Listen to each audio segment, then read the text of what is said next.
Hi guys, welcome back to my channel. Hope आप सभी बहुत अच्छे से होंगे।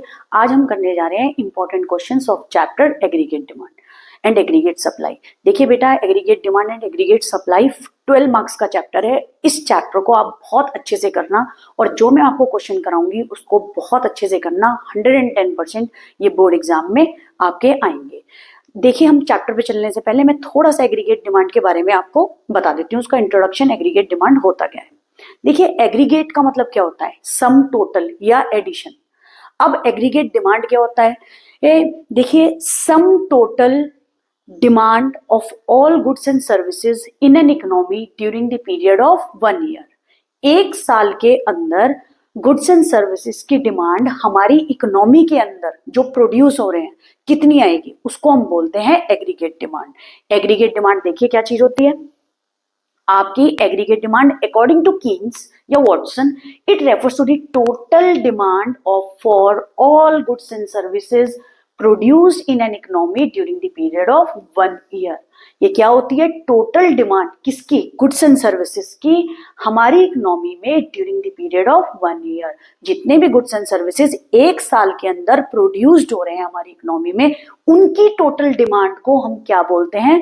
हमारा एग्रीगेट डिमांड। याद रखना, वो क्या कहलाया जाता है? हमारा एग्रीगेट डिमांड। एग्रीगेट का मतलब ही क्या चीज होती है? एक बात ध्यान से सुनना बेटा, एग्रीगेट का मतलब होता है सम या फिर टोटल। सम, टोटल या एडिशन। ठीक है, आई होप समझ आएगा। तो एग्रीगेट डिमांड टुगेदर क्या बना आपका? Total demand for all goods and services which is produced in an economy during the period of financial year 1 year. एक ही बात होती है। और ये हमारा ईयर कब तक होता है?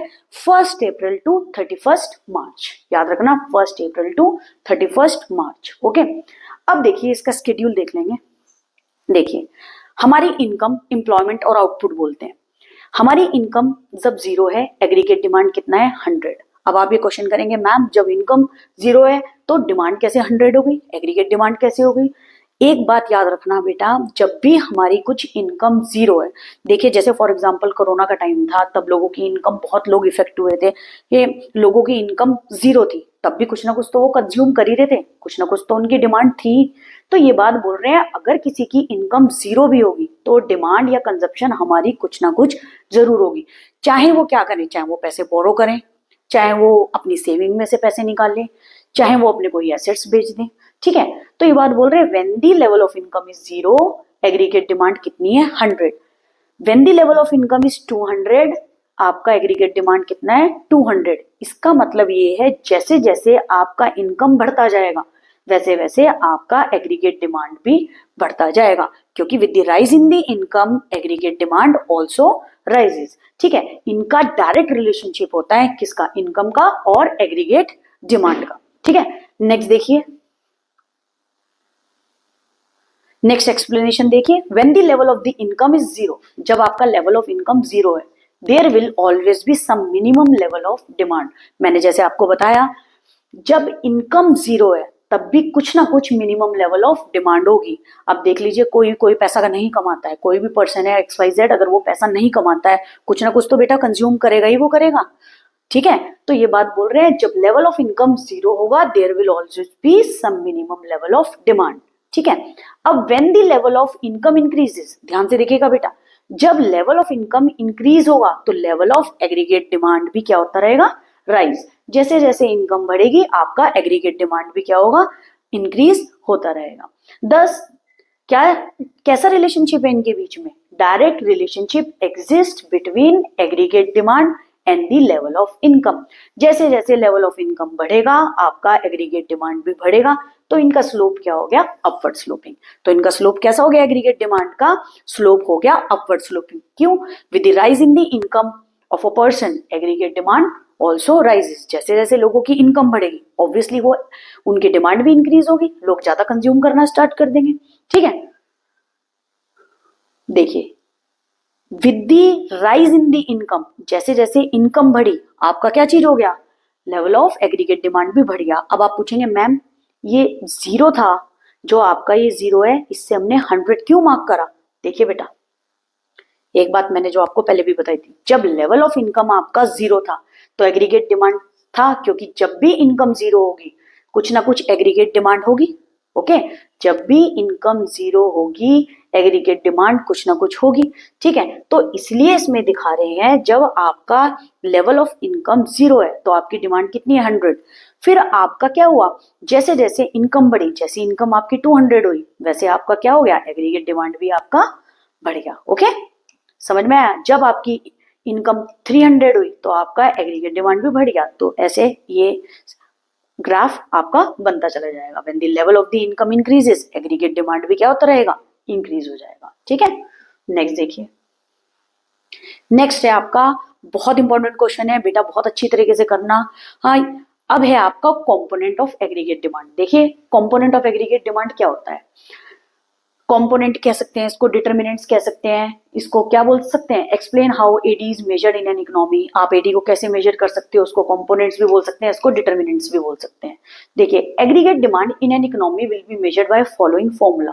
ठीक है, अब इसका फॉर्मूला आप लर्न कर लेना, मेरे साथ वीडियो को पॉज करके जरूर मेरे साथ बोलना। Aggregate demand is equal to C plus I plus G plus X minus M, जहां पे सी आपका क्या है, कंजप्शन एक्सपेंडिचर, आई क्या है आपका, इन्वेस्टमेंट एक्सपेंडिचर, जी आपका क्या है, गवर्नमेंट एक्सपेंडिचर। और आपने सुना भी होगा नेट एक्सपोर्ट का फॉर्मूला क्या होता है, एक्सपोर्ट माइनस इंपोर्ट। यहाँ पे आपका एक्स और एम क्या है, एक्स आपका यहाँ पे है एक्सपोर्ट और एम आपका क्या है यहाँ पर इंपोर्ट, और टुगेदर इसका फॉर्मूला क्या है, net export is equal to export minus import. तो एडी इज इक्वल टू क्या है, C plus I plus G plus X minus M, जहां पर सी आपका क्या है कंजप्शन, आई आपका क्या है इन्वेस्टमेंट, जी आपका क्या है गवर्नमेंट एक्सपेंडिचर।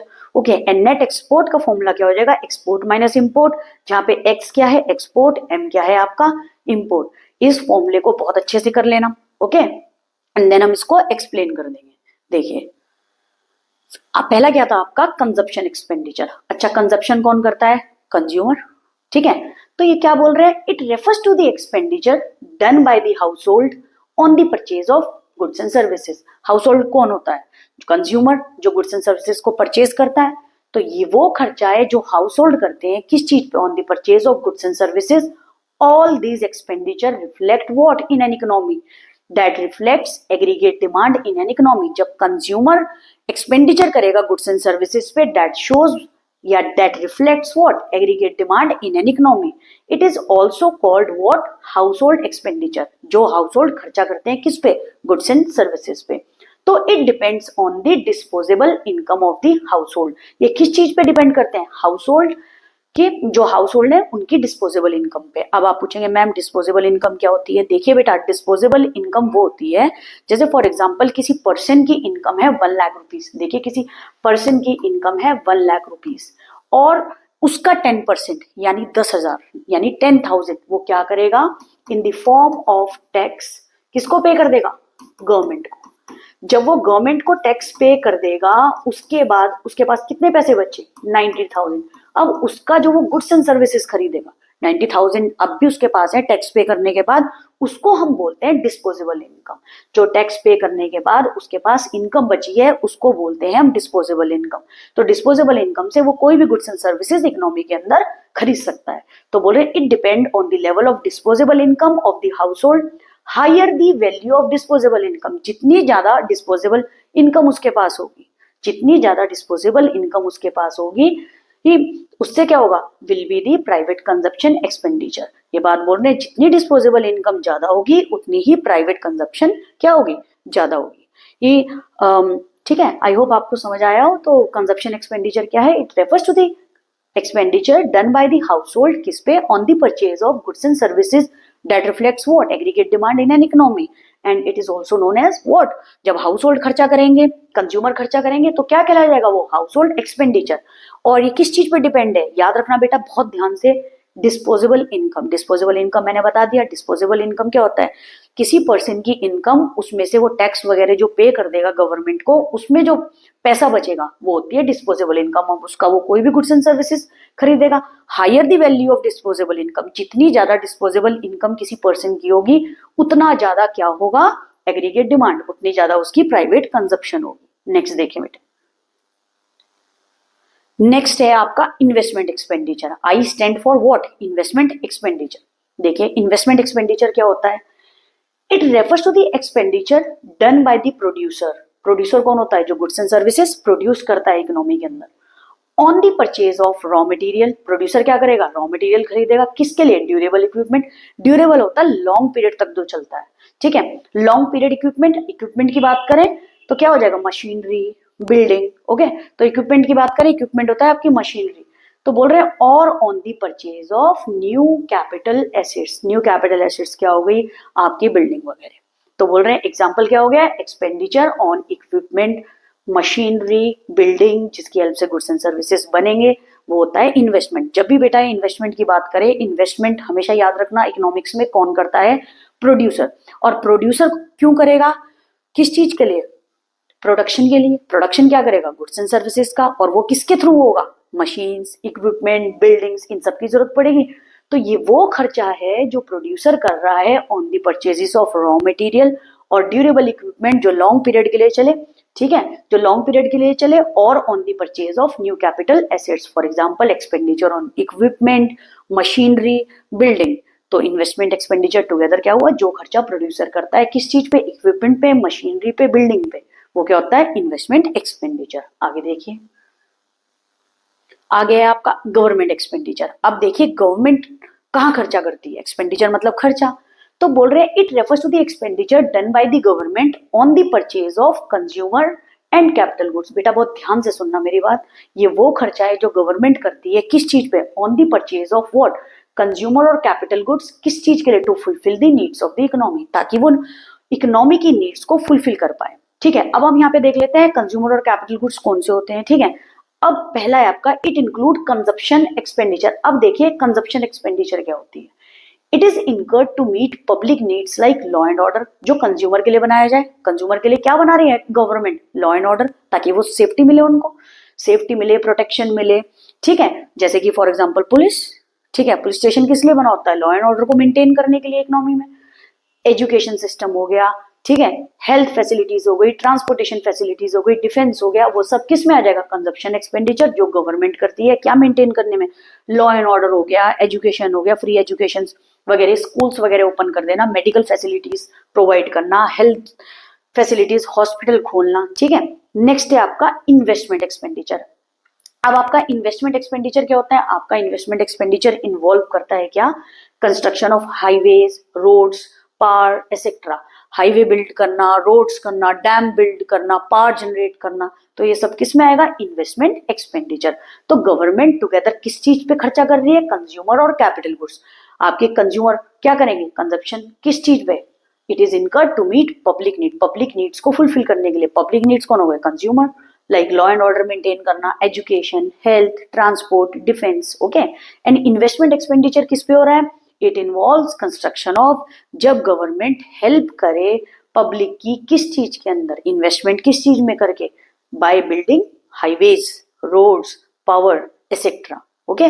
नेक्स्ट देखिए बेटा, नेक्स्ट है आपका नेट एक्सपोर्ट्स। आपने सुना भी होगा नेट एक्सपोर्ट का फॉर्मूला, अगर नेशनल इनकम आपने पढ़ लिया हो, हम इसकी चैप्टर के बाद ही नेशनल इनकम करेंगे। देखिए नेट एक्सपोर्ट्स क्या होता है, एक्सपोर्ट्स माइनस इंपोर्ट, जहां पे आपका एक्सपोर्ट है एक्स और इंपोर्ट है आपका एम। याद रखना बेटा, एक्स माइनस एम क्या है, net exports, export minus import, okay. The difference between export and import is termed as what, net export. Net export का फॉर्मूला क्या होता है, difference between export and import, X minus M, net export is equal to export minus import. तो ये किसका difference है, export और import का। अब देखिए एक्सपोर्ट क्या इंडिकेट करते हैं, अच्छा बेटा एक्सपोर्ट क्या होता है, जब हमारी कंट्री से सामान दूसरी कंट्री में जाए। इंपोर्ट क्या होता है, जब हम गुड्स एंड सर्विसेज बाहर की कंट्री से अपनी कंट्री में लाए, ठीक है। तो देखिए exports indicates demand for the goods produced with in the domestic territory. जो गुड्स एंड सर्विसेज हमारी टेरिटरी में बने हो, डोमेस्टिक टेरिटरी में बने हो by the rest of the world, उसकी डिमांड जो आ रही है बाहर की कंट्री से, वो क्या होगा, एक्सपोर्ट। एक्सपोर्ट का मतलब क्या शो करता है, demand for all goods and services जो कहाँ प्रोड्यूस हो रहे हैं, हमारी कंट्री में, और कहाँ से उनकी डिमांड आ रही है, by rest of the world, वो क्या होता है, एक्सपोर्ट। और इंपोर्ट क्या होता है, import refers to the demand of the resident of a country. Resident मतलब जो इंडिया के अंदर ही है, हमारी कंट्री से डिमांड कहाँ जा रही है, बाहर की कंट्री से। तो बोले for the goods that have been produced abroad, हमारी कंट्री से जो डिमांड आ रही है गुड्स एंड सर्विसेज की अब्रॉड से। कहने का मतलब ये है, हम सपोज करो फॉर एग्जांपल मैं बता रही हूँ, हम यूएसए से कोई मशीन मंगाए अपनी कंट्री में, दैट इज इंपोर्ट। हमारी कंट्री से कोई बाहर गुड्स एंड सर्विसेज जाए, दैट इज एक्सपोर्ट। वही बात यहाँ लिखी है, ठीक है। नेट एक्सपोर्ट का फॉर्मूला क्या हो गया, एक्सपोर्ट माइनस इंपोर्ट, ये लिखा भी है देखिए, एक्सपोर्ट माइनस इंपोर्ट, जहाँ पे एक्सपोर्ट को एक्स बोला गया है और इंपोर्ट को एम बोला गया है, ठीक है। आगे देखिए बेटे, सो एग्रीगेट डिमांड टुगेदर क्या चीज हुआ, C plus I plus G plus X minus M. तो एग्रीगेट डिमांड बेटा आपका क्या हुआ, एग्रीगेट डिमांड क्या हुआ आपका, C plus I plus G plus X minus M. लेकिन हमारे इकोनॉमी के अंदर और हमारे कोर्स में टू सेक्टर इकोनॉमी है। टू सेक्टर इकोनॉमी में क्या इंक्लूड होता है, हमारा C और I, ये हमारे नहीं इंक्लूड होगा। इसको अगर हम C प्लस आई प्लस जी करेंगे तो 3 सेक्टर, और नेट एक्सपोर्ट भी इंक्लूड करेंगे तो 4 सेक्टर। लेकिन आपके कोर्स में 2 सेक्टर ही है, तो इसलिए क्या होगा, 2 सेक्टर इकोनॉमी है, तो इसके अंदर हम क्या लेंगे, AD is equal to C plus I. और AD is equal to C plus I भी बहुत अच्छे से याद कर रखना आप, ये आपका फॉर्मूला भी है, जहां पर एग्रीगेट डिमांड क्या चीज है, is equal to consumption plus investment. और यहाँ पे C क्या है आपका डिजायर्ड कंजप्शन, और I क्या है डिजायर्ड इन्वेस्टमेंट, जो मैंने आपको एक्सप्लेन कर दिया है। आप अगर आपसे कोई पूछे कि भाई कंपोनेंट्स ऑफ एग्रीगेट डिमांड बताओ, तो आपको सारे ही एक्सप्लेन करने हैं, C plus I plus ji x minus M. लेकिन अगर आपसे 2 सेक्टर मॉडल पूछा गया है तो उसके अंदर इंक्लूड क्या चीज होगा, 2 सेक्टर इकोनॉमी अगर आपसे पूछेंगे C प्लस आई, तो क्या होगा, C आपका कंजप्शन और आई डिजायर्ड इन्वेस्टमेंट। और टुगेदर इसका फॉर्मूला बेटा बहुत ध्यान से सुनना, इसका कंसेप्ट भी मैं आगे क्लियर करूंगी आपको भी। एग्रीगेट डिमांड का फॉर्मूला क्या हो गया, AD is equal to C plus I, ठीक है। आगे देखिए, आगे आपका देखिए एग्रीगेट डिमांड शेड्यूल, इसका शेड्यूल देख लेना बहुत ध्यान से, मैं आपको कुछ बताना चाह रही हूँ। देखिए अगर हमारी इनकम 0 है, बहुत ध्यान से सुनना, तो कंजप्शन कुछ ना कुछ तो होगी, ठीक है। अगर हमारी इनकम 0 है तो कंजप्शन कुछ ना कुछ होगी। जैसे यहाँ पे कंजप्शन हमने कितनी ली, 40, ठीक है। अब इनकम जैसे जैसे बढ़ेगी वैसे वैसे आपकी कंजप्शन भी बढ़ती रहेगी। जैसे आपकी इनकम 0 से थोड़ी सी बढ़ी 100, आपकी कंजप्शन भी बढ़ गई 120। आपकी इनकम ऑफ 200 हुई, आपकी कंजप्शन क्या हो गई 200। अब आपकी इनकम 300 है, आपकी कंजप्शन कितनी हुई 280। जब आपकी इनकम 400 हो गई, आपकी कंजप्शन कितनी हुई 360। जैसे जैसे इनकम आपकी बढ़ रही है वैसे वैसे आपकी कंजप्शन भी बढ़ रही है। तो ये क्या बोलते हैं, ये दोनों आपका क्या चीज है, direct relationship between income and consumption. But बेटे एक बात बहुत अच्छी तरह से याद रखना, जब आपकी इनकम 0 है और कंजप्शन आपकी 40 है, बहुत ध्यान से सुनना, जब हमारी इनकम कुछ भी नहीं है 0 है और हमारी कंजप्शन 40 है, तब भी कुछ ना कुछ तो इंसान कंज्यूम करेगा। देखिए अगर आपकी इनकम निल है 0 है तो भी कुछ ना कुछ तो वो कंज्यूम करेगा ही करेगा। जैसे कोरोना का टाइम था, और वैसे भी हमारे इकोनॉमी के अंदर बहुत सारे लोग बिलो पॉवर्टी लाइन है, ठीक है। तो ये बात बोलो बहुत ज्यादा गरीब है, तो जिनकी इनकम 0 है तो कुछ ना कुछ तो कंज्यूम करते ही होंगे जीने के लिए। तो ये बात बोल रहे हैं, चाहे वो याद रखना बेटा, कंज्यूम करने के लिए किसी से पैसा उधार लें, बोरो करें, ठीक है, या आपने कोई एसेट्स बेच दें, या उसकी कोई पास्ट सेविंग है उसमें से वो कंज्यूम करें। लेकिन अगर इनकम 0 होगी तभी कंजप्शन कुछ ना कुछ होगी। अब हम उसको बोलते हैं क्या, ऑटोनोमस कंजप्शन, जिसका साइन क्या होता है, C के ऊपर बार, C के ऊपर जो डंडा लगा है इसको बोलते हैं C बार। इसको हम बोलते हैं ऑटोनोमस कंजप्शन, ओके। इसको हम क्या बोलते हैं, ऑटोनोमस कंजप्शन, ठीक है बेटा ध्यान से सुनना, इसको हम क्या बोलते हैं, ऑटोनोमस कंजप्शन। ये क्या कहलाई जाती है आपकी, ऑटोनोमस कंजप्शन। और इसको ऑटोनोमस कंजप्शन को हम क्या बोलते हैं, C बार।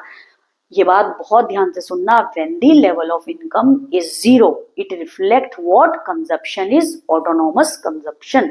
जब आपकी इनकम 0 होगी तो कंजप्शन जो भी आपकी होगी वो क्या कहलाई जाएगी, ऑटोनोमस कंजप्शन।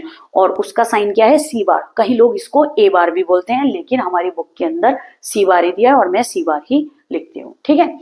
अब है इन्वेस्टमेंट। अब आप बोलेंगे मैम अभी तो आपने इसको बोला, अब आप इन्वेस्टमेंट को भी ऑटोनोमस बोल रहे हैं। मैं बोल रही हूँ इन्वेस्टमेंट भी क्या है, ऑटोनोमस।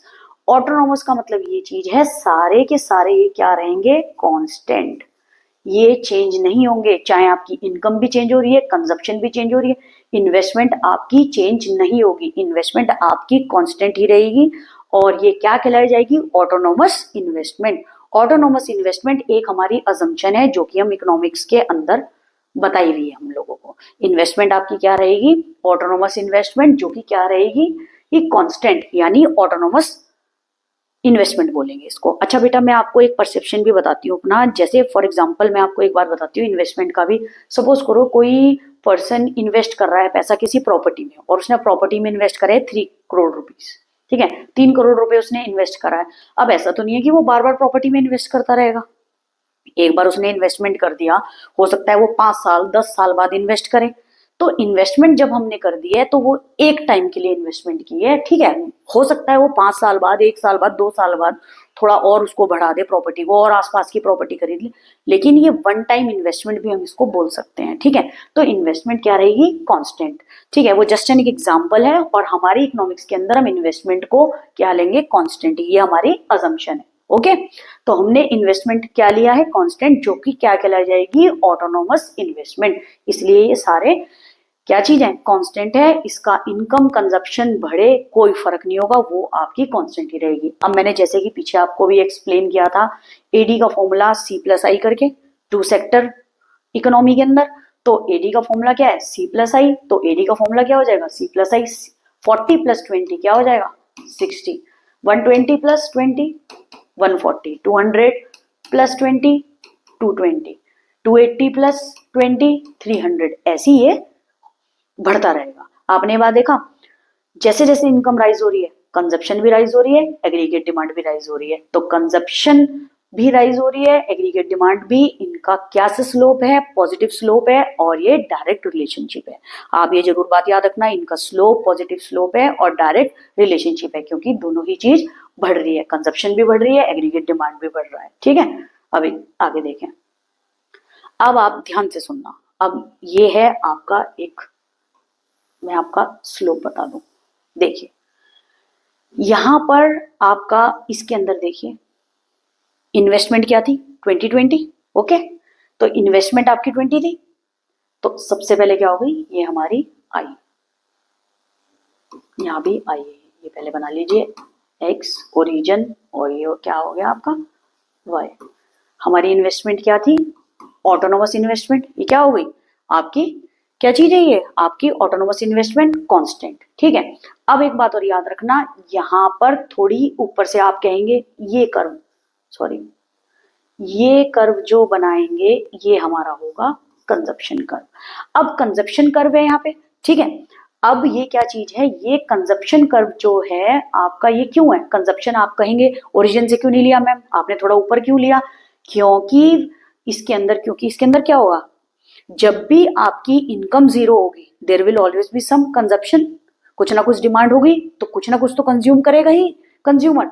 तो ये बात बोल रहे हैं यहाँ पे ओरिजिन से हम थोड़ा ऊपर बनाएंगे कंजप्शन का, जैसे कि इसके अंदर था। देखिए जब इनकम आपकी जीरो थी, कंजप्शन कितनी थी? 40, क्योंकि इनकम अगर जीरो है तो कंजप्शन कुछ ना कुछ होगी, तो इसीलिए हमने कंजप्शन को थोड़ा ऊपर से मार्क करा, ठीक है। अब आया आपका एग्रीगेट डिमांड। देखिए इतना जो गैप है हमारी इकोनॉमी में, इसको बोलते हैं ऑटोनोमस कंजप्शन। ध्यान से सुनना, इनको क्या बोलते हैं? Autonomous consumption. जैसे कि मैंने आपको इसके अंदर बताया, when the level of income is zero there will always be some consumption, और वो जब इनकम जीरो है, कंजप्शन 40 है, कुछ ना कुछ कंज्यूम करेगा, उसको हम क्या बोलते हैं? Autonomous consumption. तो बेटे ध्यान से देखना, इतना पार्ट जो है ये क्या है आपका? इतना ये गैप, ये आपका ऑटोनोमस कंजप्शन है, ओके। ये ऑटोनोमस कंजप्शन है, इतना गैप। अब आप इसको और और ऊपर से बनाएंगे, थोड़ा गैप ज्यादा देके। ये क्या चीज है आपका? Aggregate demand. एग्रीगेट डिमांड देखिए, एग्रीगेट डिमांड है जो कि किससे बना है? C+I से मिलके। और इसको हमने ऊपर क्यों बनाया है? क्योंकि आप देख रहे हैं जब इनकम जीरो थी, कंजप्शन 40 थी, आई आपका 20 था, इन्वेस्टमेंट आपका 20 था, एग्रीगेट डिमांड और ज्यादा बड़ा था, क्योंकि ये किस चीज का कॉम्बिनेशन है? Consumption as well as investment. तो ये कितना है? 60। अब कंजप्शन 120 है, इन्वेस्टमेंट 20 है, तो ये कितना है? 140। ऐसे ही चलता जा रहा है। आप देख रहे होंगे एग्रीगेट डिमांड सबसे बड़ा है, इसलिए हमने इसमें क्या दिखाया, एग्रीगेट डिमांड का गैप और ज्यादा बढ़ा है। ठीक है, अब क्या हुआ, क्योंकि ये किस चीज को मिलके बना है, सी प्लस आई। ठीक है, अरे हमारी ये लाइन गलत हो गई, एक मिनट बेटा, देखिए